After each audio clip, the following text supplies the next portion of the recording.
As the clock strikes 7, the fight's alive. Inner circles here, where voices thrive. Turn on your screens, let the magic unfold. Listening and healing as stories are told.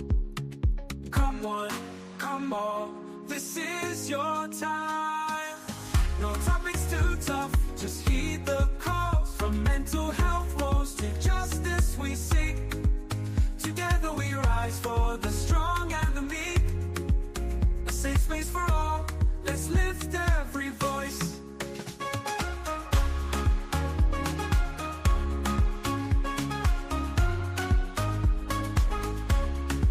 Inner Circle podcast where hearts unite.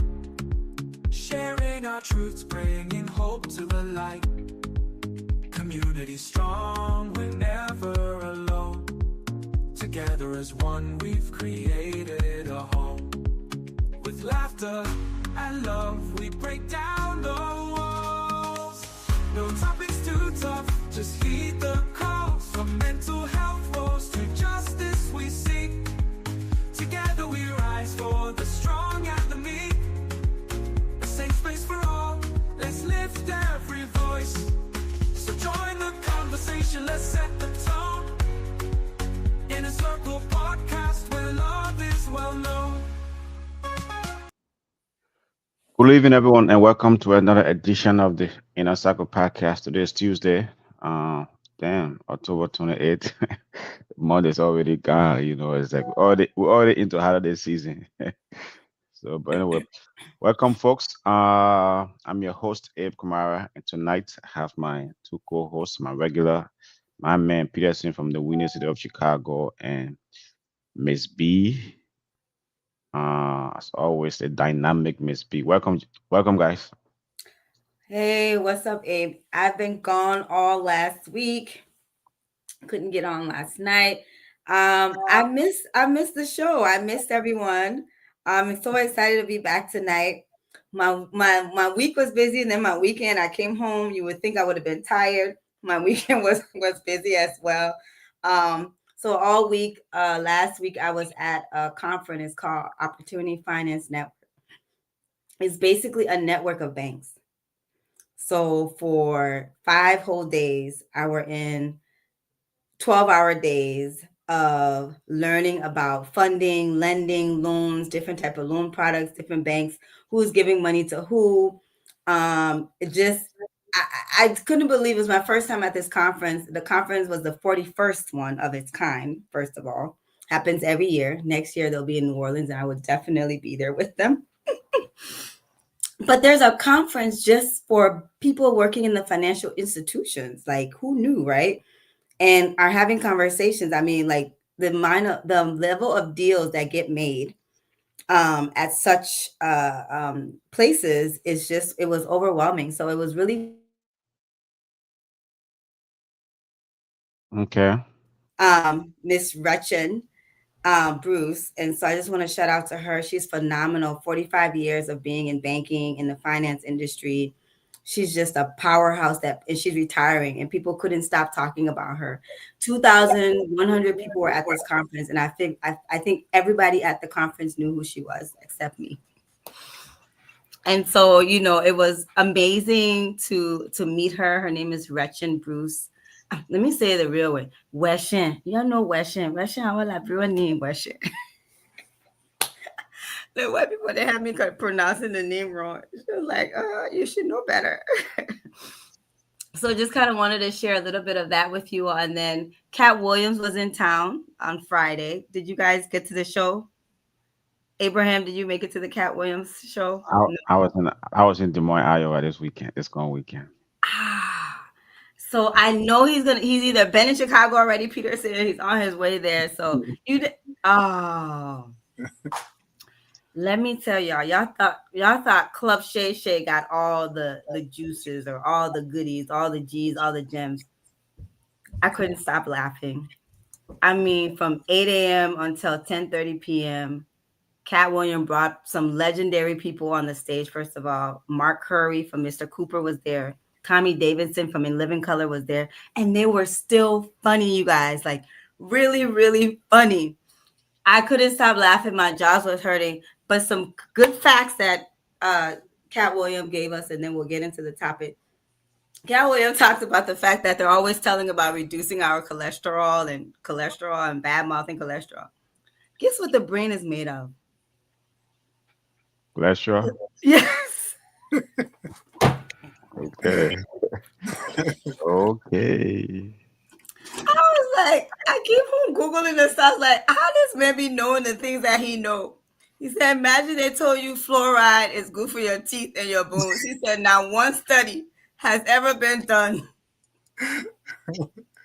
Now one study, and he's right. There is no study that's ever been done to prove that fluoride, which is in our water and our toothpaste, is good for our teeth or bones. I'm just like, wow, Cat Williams. But I don't want to mess up his tour. He's on tour right now. It's called Heaven on Earth Tour. And there was just some amazing gems that he shared with us. Shout out to Chicago. He did say a shout out to Chicago and the migrant workers we're going to be losing. And one last joke, he told the white people, he said, oh, white people, thank you for coming to my show tonight. But it's time for the first time in history, all the races got to come together. We got to help each other out because for the first time in history, we won't have our Latino brothers and sisters out in the field. So then he said, oh, look at all the black people. You're getting word like. He said, no, I'm not talking about black people. He said, white people, yes, white people. I'm talking about y'all. It's time y'all kick in and get in those fields and do your share of the work. He said, but don't worry, be there in the fields to cheer you on. Oh, look, get me some water. She looking like she's dying for dehydration. So on that note, let's talk about surviving the corporate layoff because some people got to go to the farm. Okay, man. Busy you already here, right? Miss B had some fun, right? Oh yeah. Whatever, from our banking and finance conference to Cat Williams and things like that. What's about you, man? Busy? How was your weekend? My weekend was good. Not too much on my plate. So, but Chicago is Chicago. Weather's up and down, politics up and down, everything else is upside down. But we're here, and it's amazing that Ms. B was talking about all those like legends in comedy. And last Tuesday when we were talking about oversharing and things like Hmm. that, how some people they make it now like their career to be on Facebook and they think they're funny and they're not. And to her point, like these guys, they're still funny. They don't even have to So like funny. try. But some people, their script is just be off. They laugh at themselves and they think it's funny. But yeah, Yeah, I mean, it's like, and to your point, right? I mean, the likes of Cat and all this legend, it's legit, right? It's like it's really legit. Is those are jokes that we say, okay, first of all, you wonder, is he really saying that in the age of cancel culture? Is he ready? Is he ready saying Yeah, that? I But was these dudes, shocked. but these dudes don't give a heck, right? Because that's what they've been doing from for ages, right? I mean, the likes of Cat Williams or Dave Chappelle or all those legends, they don't give a heck. They're gonna say what they have to say, right? And right. to me, that's the beauty of comedy, right? And I mean, even though you don't see them on TV much, but the fact that they are touring, hey, you have to. If you want to go listen to them, or you buy a ticket, sweet, like you buy a ticket and go and hear some whatever racist joke or whatever top of the line joke, whatever. The bar is good, but I couldn't go to that show because I was in Des Moines, Iowa, the crime capital of the of America, So, but anyway. Is that Oh, for it's not real? Chicago Because anymore. Yeah, it, yes, it yes. never I know. was. No, I don't It know I which one. never I don't know know. which one. was. I You guys know. are Let me not know Chicago's which even not in even one. on the the top top Hey, 10. ten. guys. I told It's Avery just that. a misconception because you Yeah, guys are not even in the top 10. no, not for And you would violent have thought crimes, Chicago not for was number one anything. in this country. Yeah, Chicago is not in the top 10 for violent crimes, for Nothing. anything. But yeah, if you talk So about y'all came in, I Memphis, guess bad news, good news, y'all still on the map because your economy's still going. Yeah, I mean, Chicago's a tell like yesterday in the world. So, and it's you always hear LA, Chicago, New York. You guys are big cities. Big city. There's so much going on there. So, there's a lot going on. Well, anyway, So folks. Iowa is the murder capital of the world. No, I didn't say. I said I was in the crown capital of the world. The crown people. I didn't say something. Oh, okay. I thought you said crime. Nah, no. I said, but who can be in Iowa? I don't even think about that place. You Des know, every Moines. It's a time I little. see IA on the map or come up, so I'm like, but where is IA? And I'm like, oh, did they see that? So you right here. I mean, like Iowa is your neighbor, so you don't even visit them and stuff. I've You never don't been visit. to Iowa. It's like Never?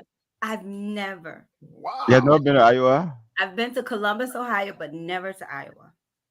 It's like Wow. Columbus, Ohio is like five. We're talking about That's Iowa, completely right? different. That's like, But You Iowa visit and away Ohio from in the here. same category to me. no. What would I be doing No, that? right When I here, went to Ohio. no. How are you gonna say that? Man, you need to Wow. learn your geography or whatever better. I mean, Ohio is far bigger. Far Ohio bigger, is bigger far bigger than cities. Iowa.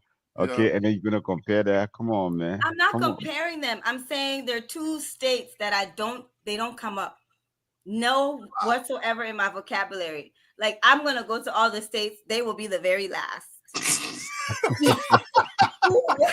And the only reason I've been to Ohio because my sister had the audacity to go move to Ohio and I went there for her wedding. And it was one of the most horrific travels ever. Yeah, to Columbus. To Columbus, Ohio, literally almost lost my life. My family, a quick story. We started out on a Frontier airline. We had booked this ticket like probably 6 months in advance. We get to the airport. Frontier is so gangster. The whole area is shut down. I mean, the lights not even on. The lights not even on. Nobody's at the counter. Come to find out, no Frontier flights were leaving MSP that day at all. They say they apologized for the mix-up. They rerouted me to United. I get on the United flight. We left. The tires don't want to go back up. Oh God. I must make it to Ohio for the first time in life. The tires don't want to go back up. The plane just circulating over the Mississippi. The pilot tried to find his best avenue. I was about to go, okay, I prefer water because worst case scenario, I will find something and hold on to it. If we go on cement pavement, it's done. It's a wrap. There's no surviving that. We circulated for 1 hour in the air. Wow. Yes, we landed. The United States, you go to Delta. You carry your trouble to Delta. We went to Delta. Delta said, announcement, I'm sorry, but the plane that was supposed to take you all tonight has having technical difficulty. Jeez. Mind you, we've been trying to fly out of Minnesota since 6 a.m. in the morning. That trip wasn't meant to be. I kept telling my family, but they made it. Daughter love to travel. I said, can we go home, please? God has having, we still here in Minnesota. Yeah, we're home. Let's go home. No, we must go. We must go. So we got in the Delta, the second Delta plane came. I said, Father God, that's small prayer. We did not leave the state of Minnesota to get in Iowa until midnight. We left from here. Arrive in Iowa, no luggage, Ohio. no suitcases. Ohio. I mean, Ohio. We arrived in Columbus, Ohio the next day. And guess what? The people then were trusting me to bring to their wedding? Their rings. Oh. Because you must use Liberian rings.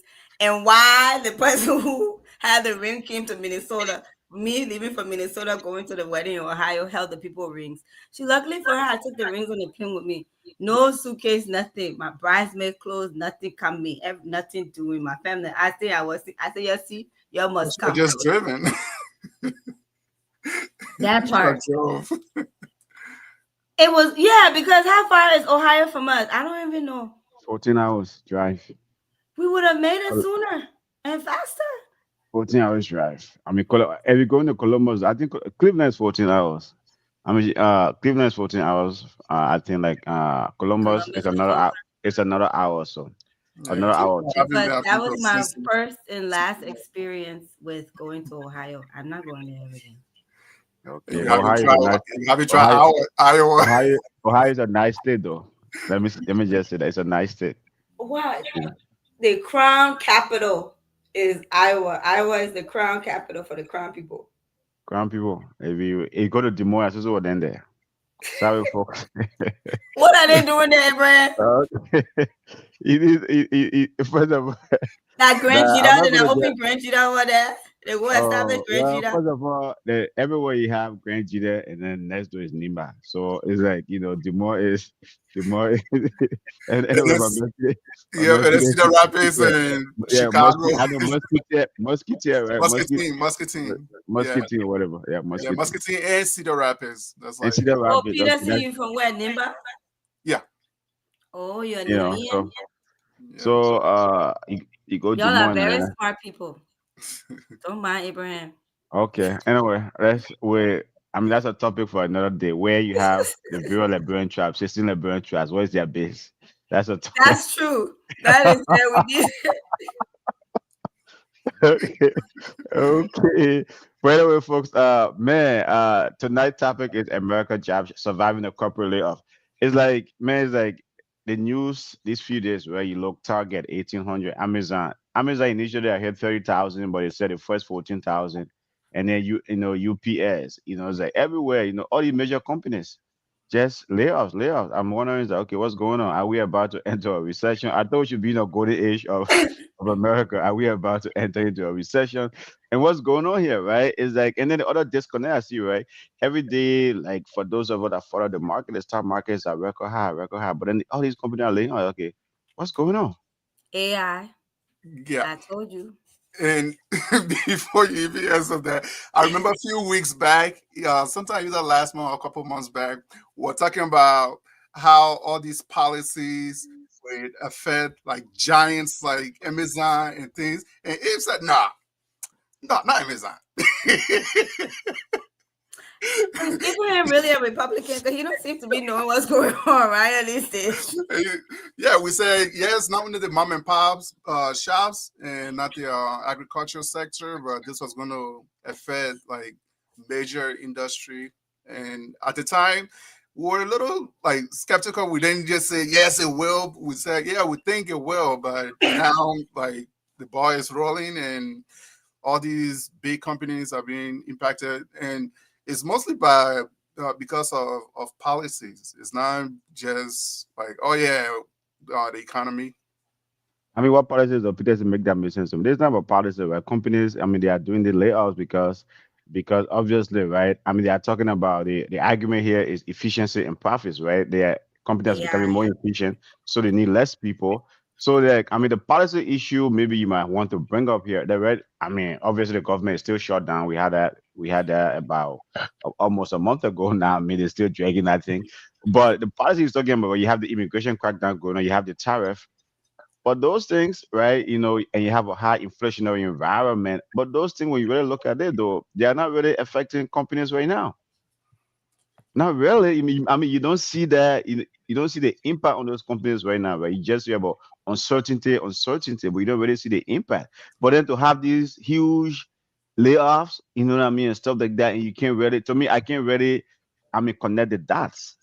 Yeah, I would say it's due to the uncertainty that you just mentioned because they are not Mhm. sure what's going to happen with all these like immigration crackdown or the terrors.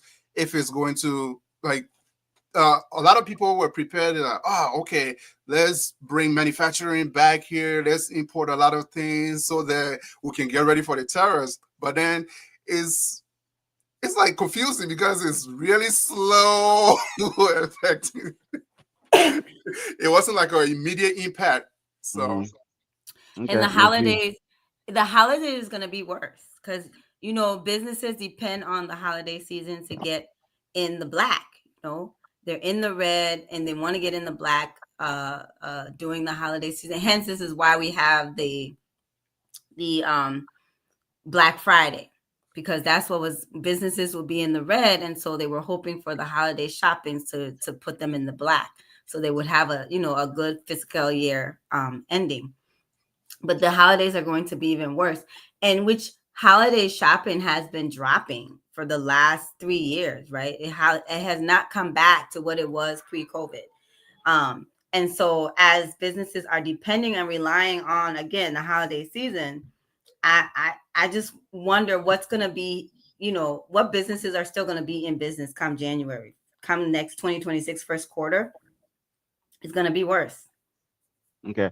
I mean, but the other thing to look at this, right? I know, I mean, obviously, Ms. B, you and I had a segment about this, about this whole AI thing. But I mean, 2025 has been the year of, I think, just the way when the 2000 came, or when the 2010s came, the internet, or no, social media just boom. I think 2025 is when like AI is just booming. So is this whole thing like, because you keep hearing these waves of layoffs, in tech, in finance, in retail, in healthcare, everywhere. It's not just immune to one industry.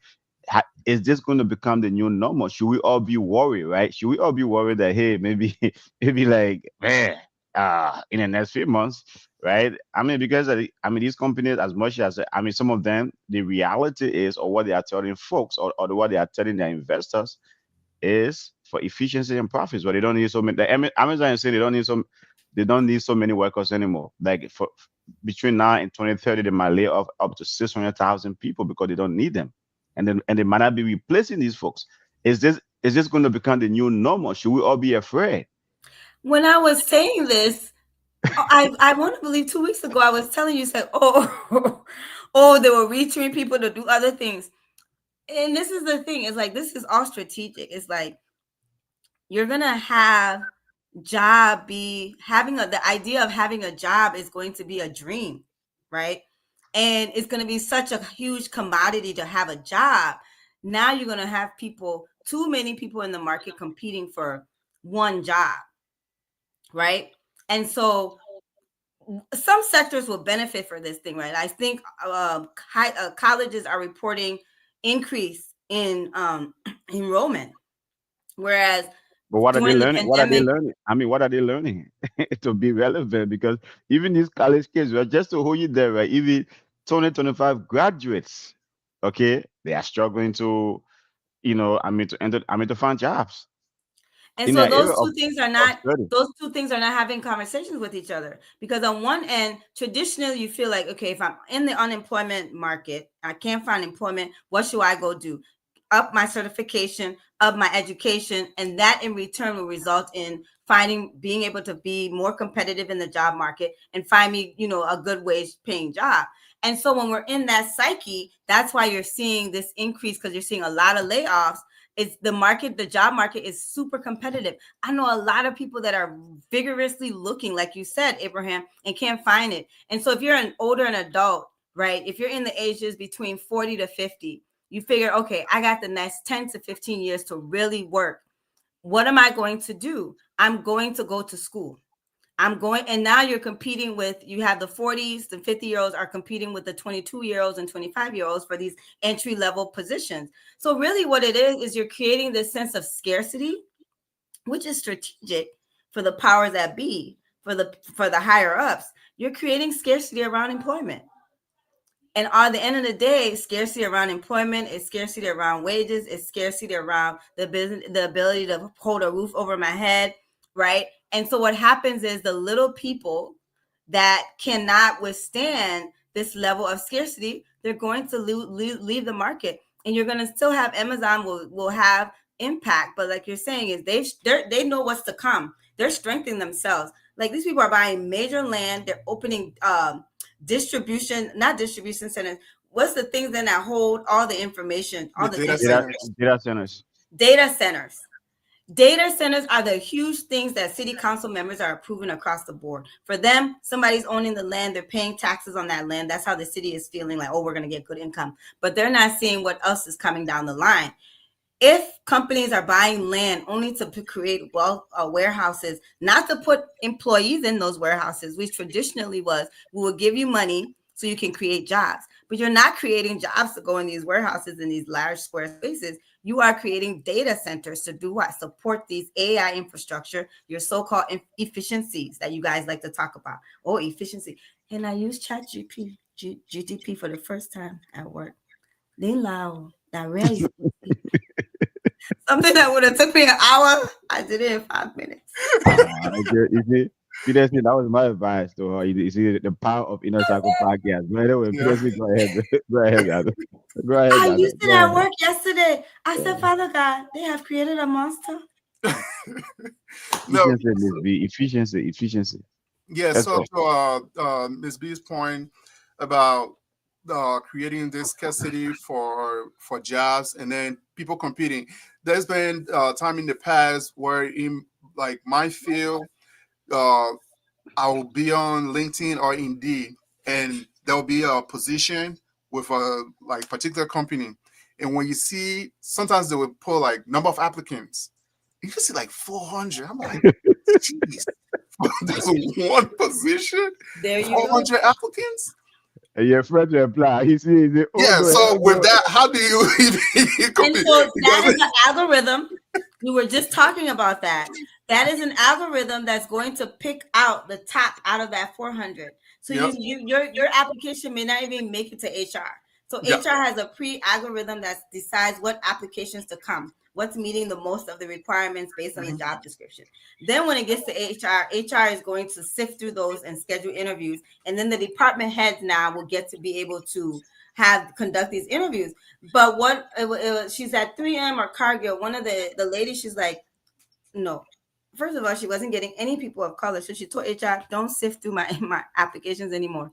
Bring." She said, "But it's like about 200." She said, "I want to see all 200 of them, so I can fill my department with the people that I want to fill my department with." But that's where we're headed. That's where But we're here's headed. the thing. But here's the thing you guys should consider though, right? All of these folks that are getting layoffs, and things like that, right? To me, my fear for them is right now, I mean, Peterson, to your point about, these jobs, we're getting like so many applicants, right? Before even this whole AI boom, now is like all any job you apply to, right? It's mhm, AI that is looking at the application. Yep. mhm. I mean, like I read somewhere, I read in the Wall Street Journal, right? Some of these jobs, even interviews, AI is conducting preliminary interviews. So it's like the fear for these folks that are getting layoffs is like you might have the best resume, but you might never get to the hiring manager. Hiring manager might never even get to get to Yeah, see you, right? And things yeah, like that because AI is churning through that stuff like crazy, and things like that. And sometimes like and the thing about The same AI that created the resume for you. but that's what to me though, right? To me, right? So, so the AI judging AI. That's it right there. And first of all, and the danger of this whole maybe like the danger of this whole AI thing, right, is you have to look authentic yeah, now. I mean, you have to be authentic. Or other than that, right? It's like if you can just get up, right? I mean, the efficiency point is there, and things like that. You have efficiency, maybe right now. Doing your resume, doing it faster, doing it, so much of it. But you have to put some thought. You have to do some. You have to put some thought process into that thing because if you don't do it, guess what? The algorithm, AI is just going to throw that thing out. So the danger of, most of these folks losing their job. And the fact is, right, if you apply to like 500 or 600 jobs and not even getting interviews, man, that stuff is so frustrating. Yeah. it is. And it will come to the point where people will like start to settle. So you'll be like, okay, I've applied to my top 50 or my top 100, and the next 300 jobs is not. It was my plan B. Now the next 400 is plan C, and you keep going down, and then you would just take anything. And people like the frustration would be you cannot afford where you are living, and you cannot afford to like support your family if you are used to like certain income level and things like that. But with the whole thing about AI judging AI, that is just like Yeah. think Chat about it. GPT will be throwing all the Grammarly resume out saying, no, y'all should have went with Chat GPT. Who told you to use Grammarly? And the thing about Yeah, it, and Peter, I'm glad you brought up already. The human cost behind these things, right? The human cost, because the thing about it, right, is America even ready, right? Because yeah, for companies, right, for these corporations, it's about efficiency, it's about profits, it's about investors, certifying their investors and things like that. But the human cost, right? The human cost behind these layoffs, all of these headlines, and there's more to come. But what is that? I mean, it's a society, America. So are we even ready? Because man, having a job here that Miss B mentioned earlier is like life and death. hmm, Honestly, having a job in America is like life and death because you got to Yeah. pay your bills, right? yeah, You have your mortgage, you got to pay your rent. If you don't have that, man, how is are we even ready for what's to come though? Because I just feel there's just kind of a friend of mine, a Caucasian friend of mine, he's IT. He's afraid of his job, right?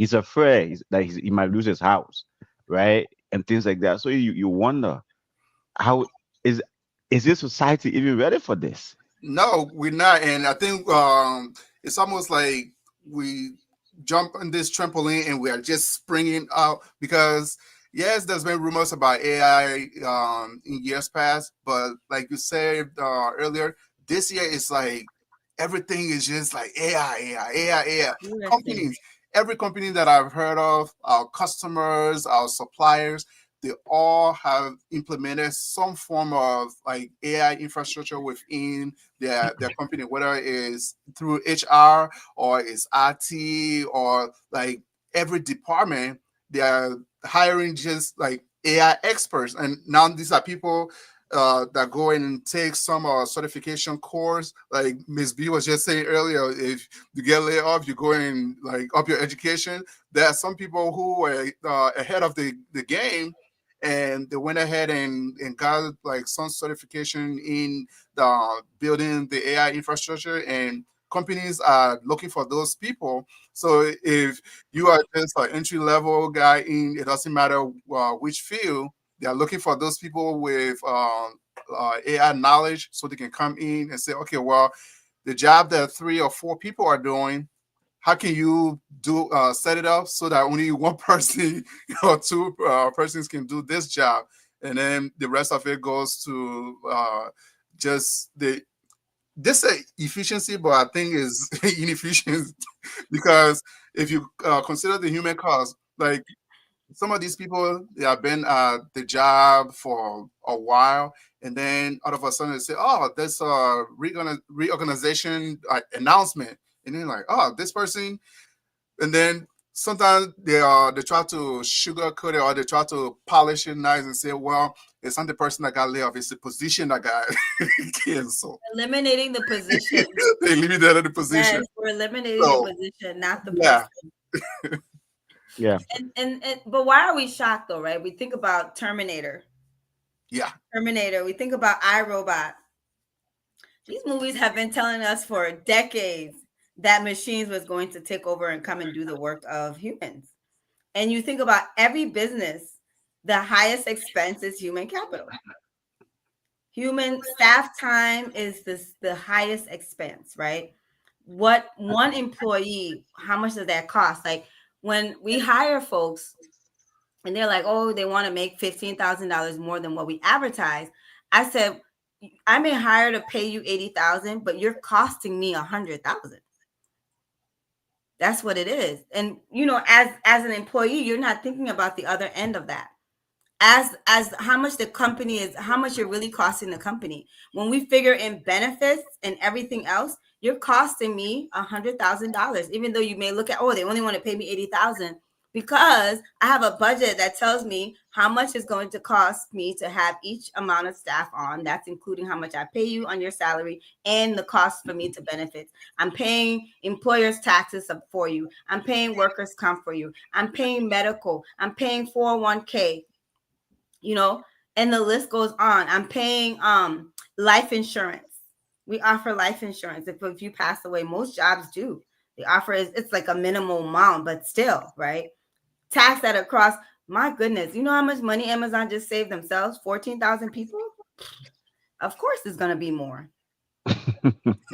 Okay, well, folks, today we are discussing surviving a corporate layoff, right? If you listen to the news, Amazon, Target, UPS, and then there's more to come. I mean, Google, Meta, or Facebook, everywhere you can, in retail, in finance, everywhere, right? So companies are laying off people. Are we ready for this?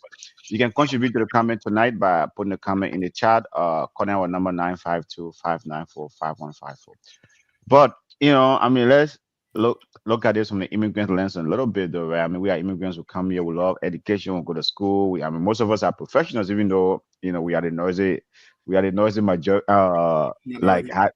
minority, right? Yeah, we are the minority. I mean, you don't hear about us, right? Like immigrant professionals, much, but man, what impact is the whole thing going to have on us? Because some of us become um I would say complacent, right? Once you put a man, sometimes you give out one job, right? Especially with African immigrants. get my job, relax. You know what I mean? I don't even want to. Maybe like we might go back to school, but the fact that we're in a corporate world, sometimes we don't really, the way how you might see a Caucasian, very ambitious, want to be the CEO or the CFO. Most of us just, I mean, once we start getting that paycheck or maybe hit that 6 figures, we just become relaxed. What impact is the whole thing going to have on? Because man, as you start climbing up the corporate ladder, you become vulnerable to these things. Yeah. Honestly, right? As you become more expensive, you had, Yep. I mean, Ms. B mentioned something. As you become more expensive, you're the first head that roll, Yeah. right? Because the one I mean, they want to go for that, a lower cost person versus, paying like they rather pay 50,000 for someone versus paying like 120 or 150 or 160, right? So what impact is it going to have on us? Is there even an avenue, for us to, I mean, maybe like rethink things? What impact is it going to have on the immigrant professionals? Peterson.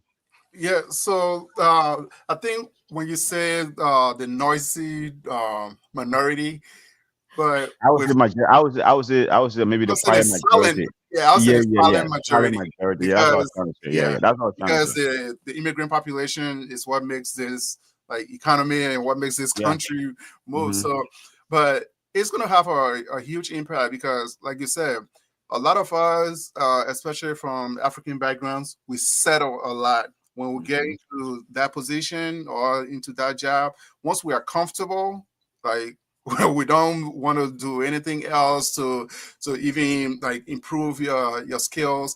And to your point, like our counterparts, either Caucasian or Asian, they're all.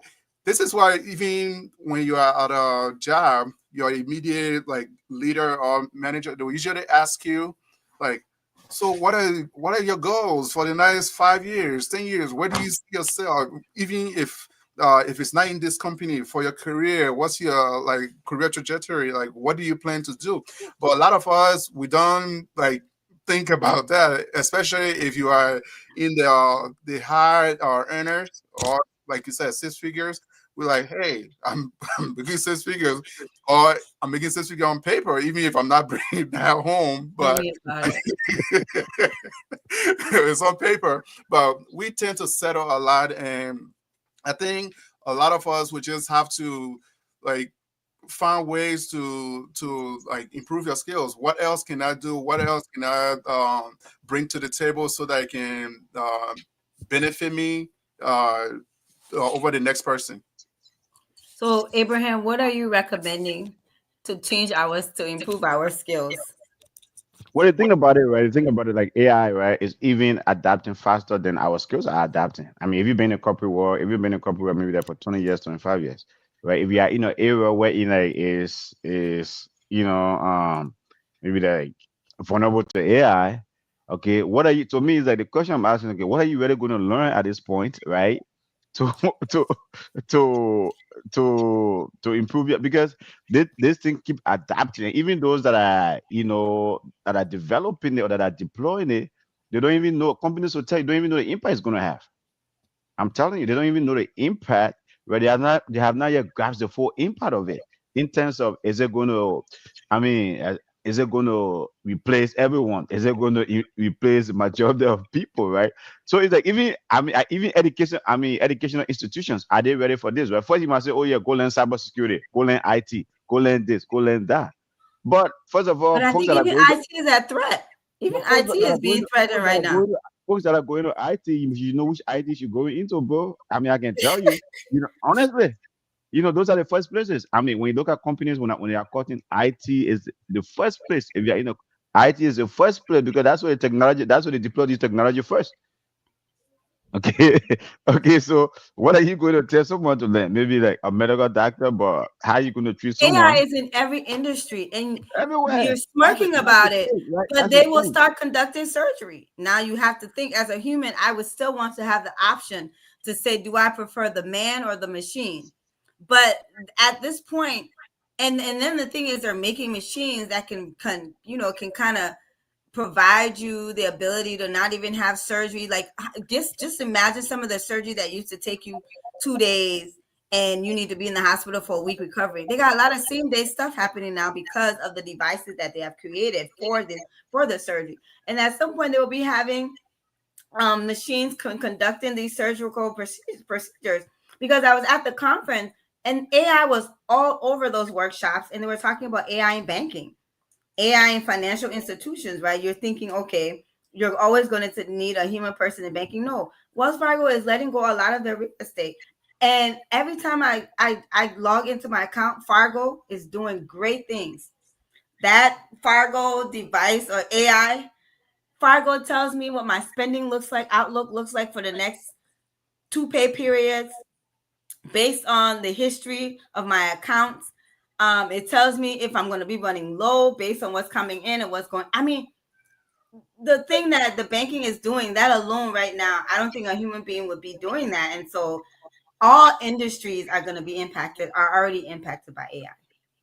Yeah, I mean, to James, at some point, online shopping has put more companies out of business. But the thing about online shopping, if you don't have, if folks don't have jobs, how they go to, how they even going to do all, how they even going to do online shopping, right? Because if you're going to be, if you are replacing, if you are laying off folks, obviously, yeah, that's true, right? I mean, online shopping like the Amazon.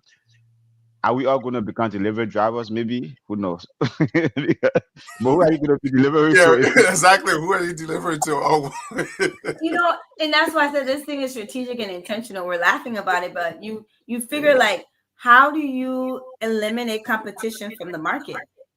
All Fortune 5, whatever that amount of like core amount of companies is, you're always thinking about, how do I eliminate my competition from in the market? How do I take over the market, right? And so when they're talking about efficiency and high profit margins, that's basically what they're thinking. How do I eliminate my competition from in the market? And that is how they're doing it. Okay. Amazon owns e-commerce. So what do you, as a small business, you're forced to now utilize either Amazon or a Walmart platform to sell your stuff, right? So if you're just by yourself, if you're not a brand and you're just by yourself, I'm not finding you. I'm only finding if you are a vendor on Walmart or Amazon. So there in itself now, the ability for new entities, e-commerce entities to come up and thrive is going to be very difficult. They have really fine-tuned things, and have caused it a harder barrier to entry for new businesses into the e-commerce market. the other angle I want to bring here, right? I mean, I know I talk about, right now it seems like the whole country we are so distracted, right? Our government is distracted on so many fronts, so many things going on. You wonder, okay, there's immigration crackdown, there's tariffs, there's this, there's that, there's that. I mean, we as a society, right, as we are going through this transition, right, all these mass layoffs are coming. Because I just feel it's just the tip of the iceberg, right? The 14,000 or the 30,000 on Amazon. Are corporations really preparing employees for this transition? Even the government, right? Because now government has a role to play in this, right? Local government, federal government, are they really prepared for this transition? Because if you have all of these, like I think about, I mean, locally here in Minnesota, where you have 1,800 folks from, I mean, laid off from Target. What are they going to have? Because it is taking longer folks to find jobs right now. I mean, the labor market is tight. Nobody want to. If you have your job, you don't want to leave your job because you don't know whether you could, whether I mean, you might get another job. So everybody holding on to their job. Everybody praying, oh God, please, I don't get tell God I have a job. I don't want to get laid off and stuff like that. But what is that going to do, right, to like the local economies and things like that? Is as I said earlier, right? I talk about the societal impact, but even government, local government, or the federal government, are they ready? I mean, for these kind of a mass layoffs, right? How can these folks transition to maybe other areas? yeah. I don't think there's much that they can do right now, because if you talk about in like Upper Minnesota or in Minneapolis area, if like 1,800 people or however many of that number is being laid off, everybody can just say, "Oh, let's go to the gig economy. Let's become drivers." Because even driving for Uber, there are times that you would drive for an hour and you would not find passengers. So with that, what are they going to do? companies are not ready for this, and society is not ready. The country is not ready for it. But it's like what Ms. B mentioned earlier about like competition. So it used to be traditionally, if you try to outcompete your competitor, you bring out better products and your on-time delivery. Be like, okay, well, it's top notch OTD, and then everything else, customer service and so forth. But with this whole like AI coming into the mix, companies are computing. Oh, okay, well, Target, they lay off this many people and they can still hold their head over water. Okay, well, I can lay off more than they did and Mhm. try to see if I can still compete and survive. So, but we are not ready for it. Everything is being rushed right now, and it's not only in the U.S. Like it's Microsoft or Google that went to Europe was last month, and they pledged to pledge billions to build these same data centers that they're building all over the U.S. So it's not just something that we have to worry, because if you say, oh, okay, well, maybe there's no job for me here in the US, I'm going to take my talents to Europe, where you're going to meet the same fate. So, Exactly. Yeah. And I was just telling somebody, I'm like, we think about the supplemental income system, welfare system. I like to call it a supplemental income system because we've already had the working poor. So working poor is I work, but I don't make enough to sustain myself, basically. right. And so now it's like we're gonna have even more households. And that's why I said this is all strategic, because as we're seeing, unemployment rising, we're taking away these benefits. We're getting rid of Medicaid. We're getting rid, I think effective Saturday, food stamps is gone. Yep. Yeah, because of the government shutdown. I mean, we're going to Yeah. do a whole we're planning to do a whole segment on that. But I mean, the fact that, right? I mean, the fact that you brought that up to 40, 46 million, 50 million people on food stamps in this country, a country of 300 million, man. So, whoa, when I hear that number, I said, damn, really? That's huge. I mean, it's like 46, 50 million people on food stamps. That's a huge number. And I mean, 40% of that population is white. okay, put a risk out there. No, I'm just saying, like, that's still a huge amount of Okay. But people, yeah. that are, but I'm just saying that's a large amount of people that won't have that traditionally been relying on this system, that won't be there anymore. They've been traditionally relying on it.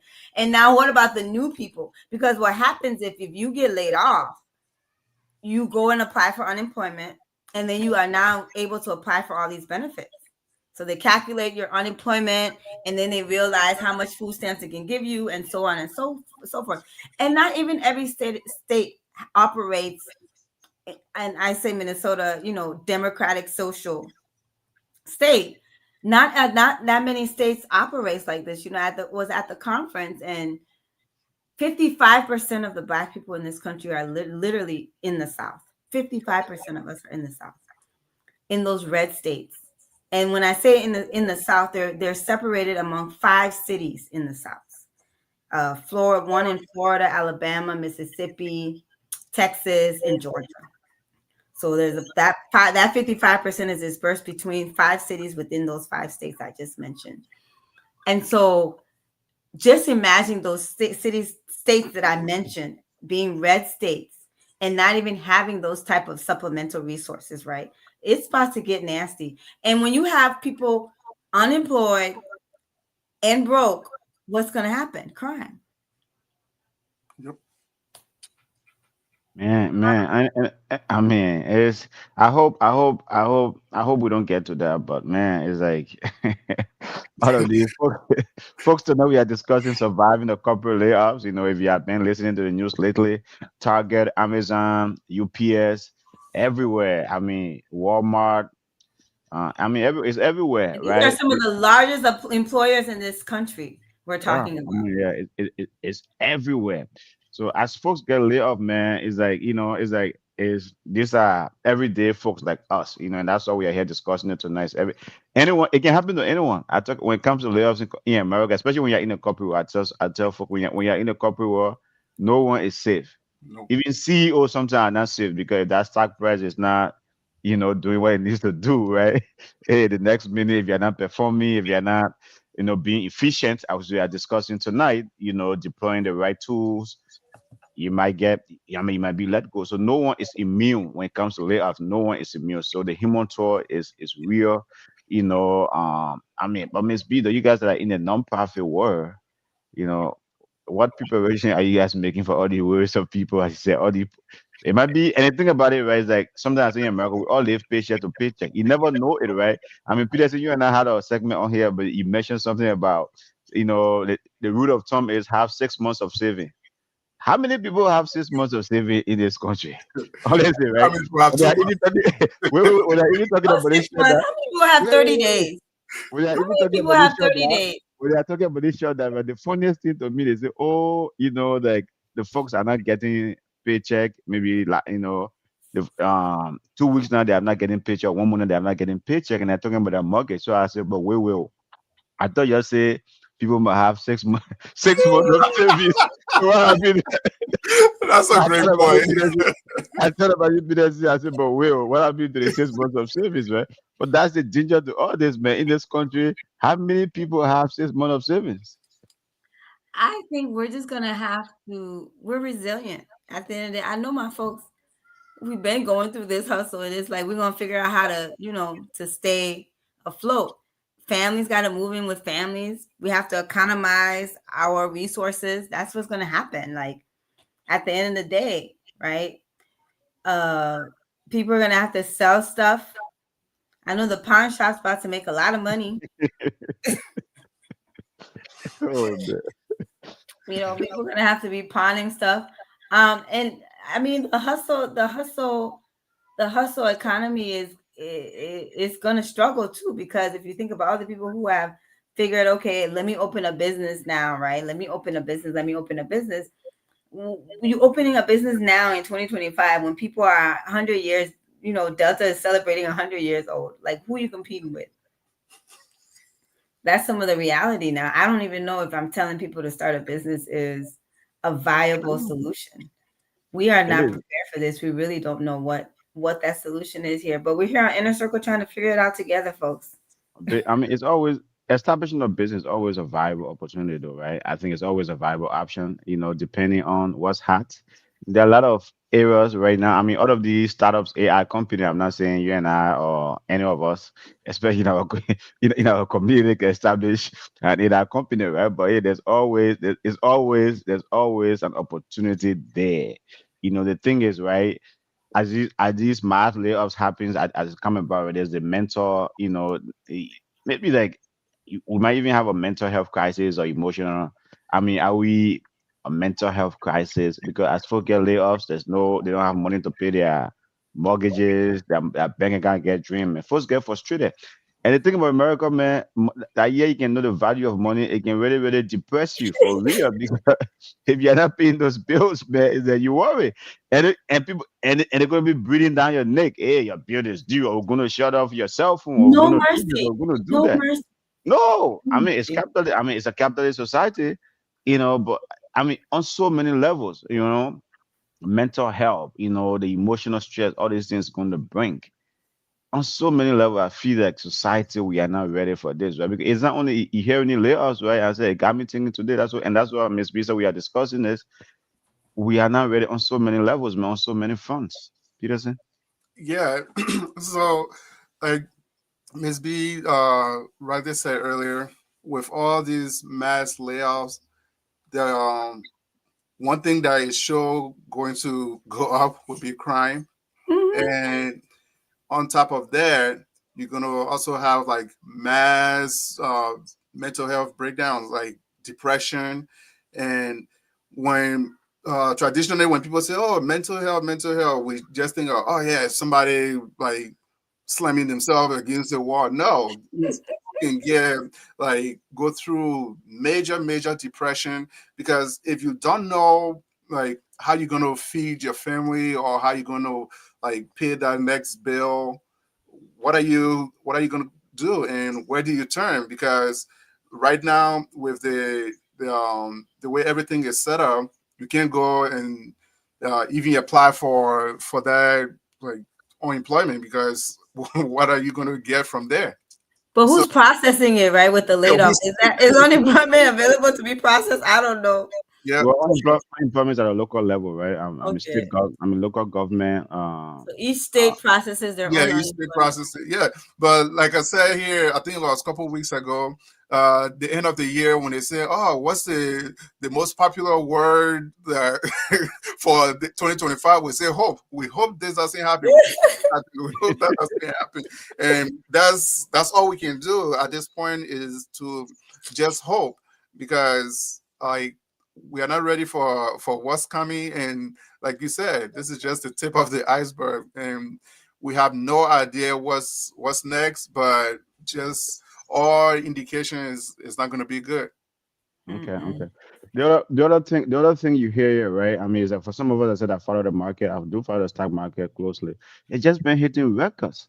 But I mean, I'm telling you, it's like, but almost like folks now, a community of almost 75% of folks or 90% of folks in this country, they are only the only way they know about the stock market is through their 401k. For those even that have a 401k.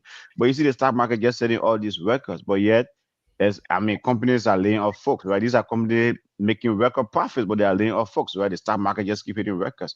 The It seems like layoff there's is why they're making record profits. it seems like there's a disconnect between Wall Street and Main Street. It's a huge disconnect, right? Because it's like you lay off people, and then at the end of the day, right, it's like for those who have stock portfolio, it's a golden age for them. I mean, kudos. But if you think about it, like, okay, Target, what does that mean for me as a consumer? I'm gonna just have longer wait times. I won't be able to be in and out quickly, right? I'm gonna wait long to be checked out. Not necessarily though, Miss B. I mean, so they have those self checkout, and who That's knows, what I'm just saying. So they're thinking, one or what's two the years down the worst that line, can happen when you one, lose, when you have less cashiers in the building? That's what I'm one or trying to two, get at. but no, but 1 or 2 years down the line, guess who might be serving at those cashiers? Yeah, robots. Yeah, yeah. No, robots. Yeah, robots might But let be. me tell you why. Let me tell you why. What are the schools teaching these kids? You know what? We need to leave this English, math, and reading or whatever, and just put economics in schools. Period. Went to the store, and I won't. The young man, God bless his heart. The lady paid him $60. He put in $50 in the register. He did not know how to calculate the change. Wow. So I said, how much was her total? He said, oh, about $43. I said, okay, but her change should be $17. I said, but wait 1 second. Was it exactly $43 or $43 and change? He said, oh, well, actually, she paid me $43. I mean, her bill is $43.10. He had gave her $17. He was proceeding to give her what now? A whole nother 90 cents. I said, no, no, no, no, no. Take the $17 back from her. Her change now is going to be $16.90. Simple math. Simple math. He was calling a customer service manager to come and forward out the whole transaction.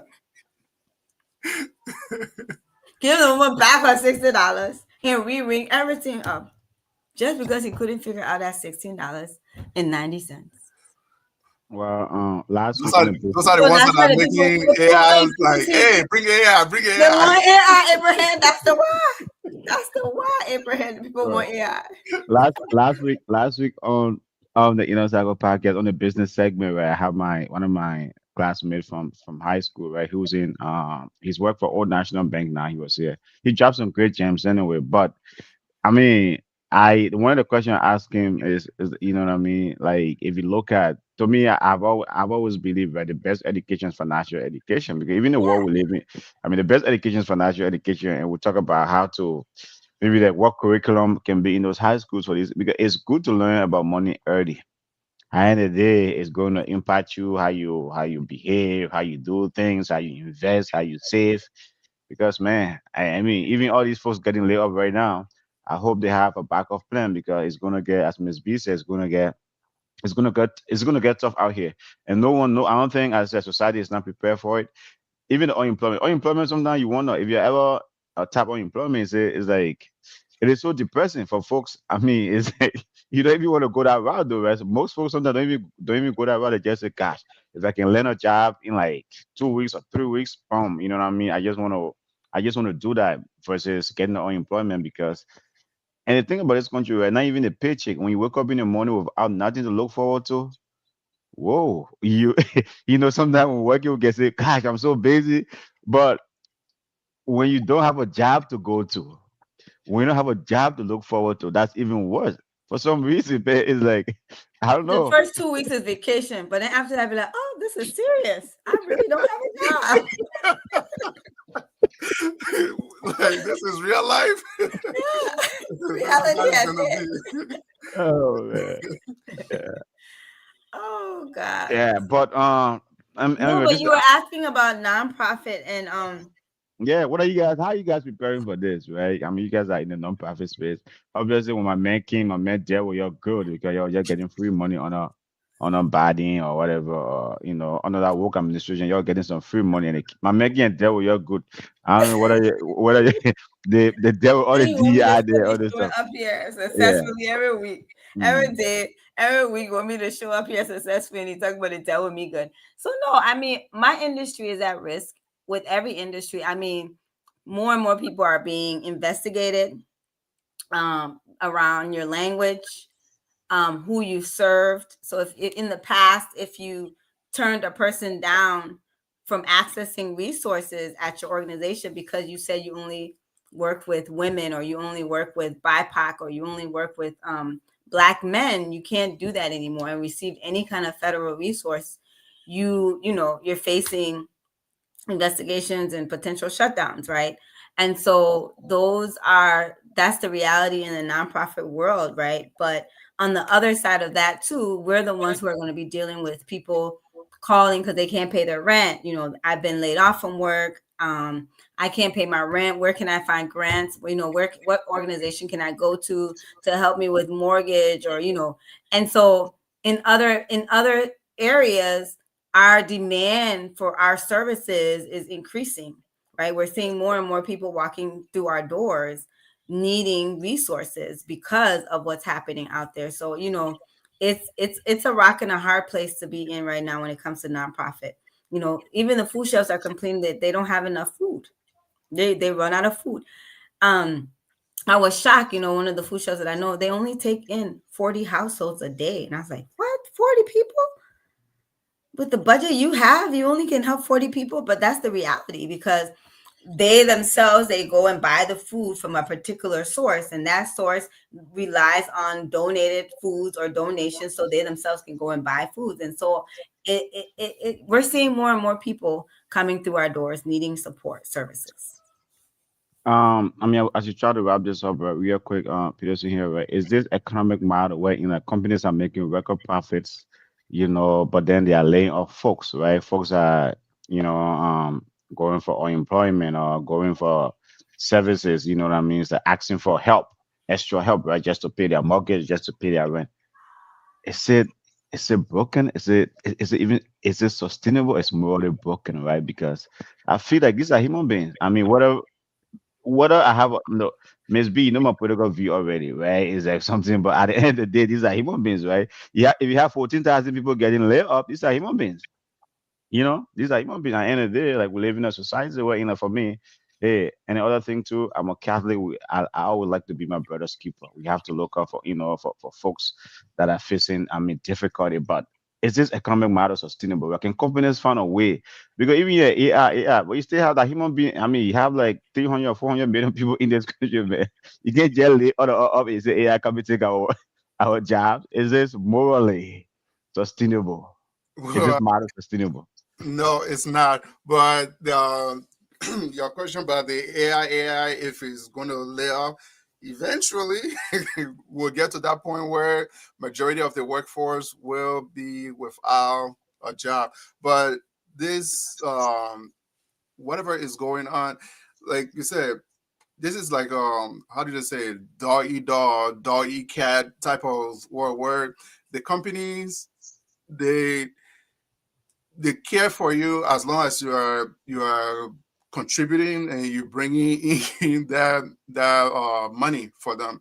Other than that, they can care less about you. And the other thing that is sad is a lot of people who work for these companies, like when it comes to insurance, whether it's medical or life insurance, this is their only source of insurance. So now that they've been laid off, you don't have that package. Like, okay, well, you don't have these benefits anymore. So you like stuck between a rock and a hard place. God forbid something happens. Now, where do you turn? Where do you go? And how do you like pay your bills? So it's not something that is sustainable because we cannot continue in society to live like this, where every once in a while we go through these like mass layoffs or something happening with the job industry, and people have to think or try to find ways to stay above water until like the next good thing happens. So it's not something that is sustainable. The other thing too, right? Everything just seems to be converging at once. Yeah, I mean, prices are so high. You go to the grocery store, prices are so high. People getting laid off. There's this type of this. I feel like this immigration crackdown. It's like everything just seems to be converging at once. I feel like, God, but am I missing something? Am I confused or what? It's like it just feels like, and then there's just so much uncertainty. So everybody like feels like there's some kind of an anxiety like seems to be in the air, Miss B. Don't you feel that? Yeah, we're headed for doom. Are you? Doomsday. Oh Lord, I just see that's where she's going to go. No, we're not heading for any. We are not heading for any doom. We are just trying to post. We are The trying to post day correct. I want this to go on the record and go down in history. This today is the day where Abraham questioned capitalism.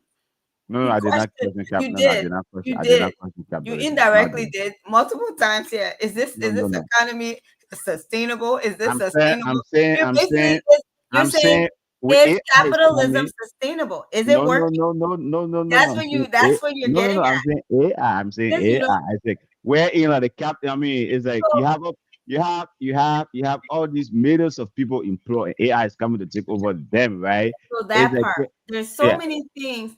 You guys want to continue to use the same system. We talk about reinvention, creativity, innovation all the time, right? We are a society that wants to talk about innovation, wants to talk about creativity. Why changing the system that we operate on is nothing we want to address when we're talking about all this innovation, creativity, recognizing that as new things have entered our ecosystem, these are things that were never here before. And so therefore, could it be that the economic system we've operated on for God knows how long is not the system that we're going to be able to use into the future? no, that's a system. And That's a that's system. what I want to. That's It what has, I leave it us has, with tonight. it That's has the worked. I It leave has us. worked for 250 years, Miss B. Capitalism has worked for 250 And years. it has You know what I not. mean? It If has we made this really sit country very down, smart. It has made we this country really very sit down and look at prosperous. the facts, it has Right. not been successful for 250 years. It has been the institution in which we have utilized for 250 years. Does not equate, especially when you are a data person. There's no study or data to show that it has been successful for 250 years. You guys don't want to do that research. You don't want to do that study We because have the you richest don't country in want the to world. find the That's flaws. evidence You enough. We don't have want to the address richest the country in the flaws. world. You don't want to find the holes. You just want to continue to be figuring out how do you continue to make a system that worked in the day when there is no technology, a system that worked when we had the Ford Model T. You want to address a system that worked during the Great Depression. And we're in 2025 dealing with AI. AI gonna show y'all. You're gonna mess around and find out with AI. There you go. Well, okay. I know. Anyway, folks, it's been a great conversation tonight. As always, when we come here every Tuesday. Today, Miss B join us, but we always have fun here. So, as we wrap this up, man, Peterson, I will let you go. What's the message you want to leave with folks? You know what I mean? These obviously all of these folks leaving their, losing their jobs. It's not fun. Our prayers to me, our prayers are with them. We hope they can find another job. You know, AI should slow down on sipping through the applications or whatever, right? And let it list the interviews there. But man, what's the Use message you want to leave ChatGPT with folks? to do the to do the resume. What's the message you want to leave with folks today? What's the message you want to leave with folks today, Peter, as we wrap this thing up? Because it's real though, right? Folks out there, Yeah, the reason why we are discussing it on the Inner Circle podcast, man, is real. I mean, I read We the Wall all Street know Journal. somebody. I'm sure we all here tonight Yeah, I know mean, I read the Wall Street Journal a lot, right? You see, like this thing, there's more of it in the pipeline, yeah. more and more of it in the pipeline. I mean, what is that going to do to people's psyche? How is that going to get people worried? God, if X, Y, and Z company laying people up, am I next? You know what I mean, and stuff like that, right? There's all these stuff, but so we just want to raise that awareness tonight. But as we wrap this thing up, man, what's the message you want to leave with folks, Peterson? yeah. Thank you both. It's been a great conversation, and to those who have been impacted by the recent, like, I guess, job loss and layoffs, and these companies are talking about more to come. I mean, there's nothing you can do about what has already happened, but if you are in that state and you are one of those that got impacted, we just say, like, hold your head up and stay positive. And one thing that I read earlier, when it said when people get laid off, we talked about the oversharing epidemic last week, where people tend to go and vent on, like, social media and either bad mouth like the company or their former manager and so forth. Stay away from that. Do not go that route. And you, like Michelle Obama says, if they go low, we go high type of. Yeah. So just stay positive, and like Ibrahim just said, we pray that each one will find something to do to be able to support themselves and their families. Okay, Miss B, you get the last word. We're headed for doom. Yeah, folks, don't take that. I mean, don't take that, right? There's no doom here, right? It's like the system is reworking itself. To me, that's what I believe. The We have to invisible face hand. reality, though, Abraham. The invisible hand. The system, the system, It's a you know, hard seriously, reset. but the thing about it, right? Since 2008, we have not had a recession. Now, I'm not saying that we are due for one, but I think that's where we are headed. Since 2008, we have not had a recession since that whole housing crash. But I feel that's where we are headed. It seems like everything is so, oh no, also, but I think we are headed for another recession. And this one might be really, really terrible, right? Because a lot of folks are not, we're just coming from the sugar high of the pandemic, right? Where in like there was so much money into the system, everybody was, and things like that. Now, I don't know, but we are not headed for doom. Right? I think the system is trying to rework itself. That's what I said to that. Let's for him all y'all want. Yeah, I mean, Eh, most people eh, usually say there's a calm before the storm, but this eh, one, there's a yeah. storm before the storm. Thank you, Peterson. We saw, Yes, we see the yes, clouds. Like, I uh, appreciate you, Peterson. well, folks, this We're waiting system for has been Batman to come and save us. this system has been around for 250 years. It's reworking itself, even though it is we are all wary right now. We are a lot of things are happening. That's how I feel. That how the country is right now. A lot of things are happening, but I think hopefully, man, I think things will, as Peterson said, the word of 2005 is what hope. hope, I right? hope. Hopefully things will work itself out. It will all be better. And with that, man, folks, thank you so much for joining us tonight. It's been a great conversation. We'll be back here tomorrow. Ms. B came from our conference with a great topic. So we'll be discussing that on the business segment tomorrow. So thank you, folks, and you all have a good night.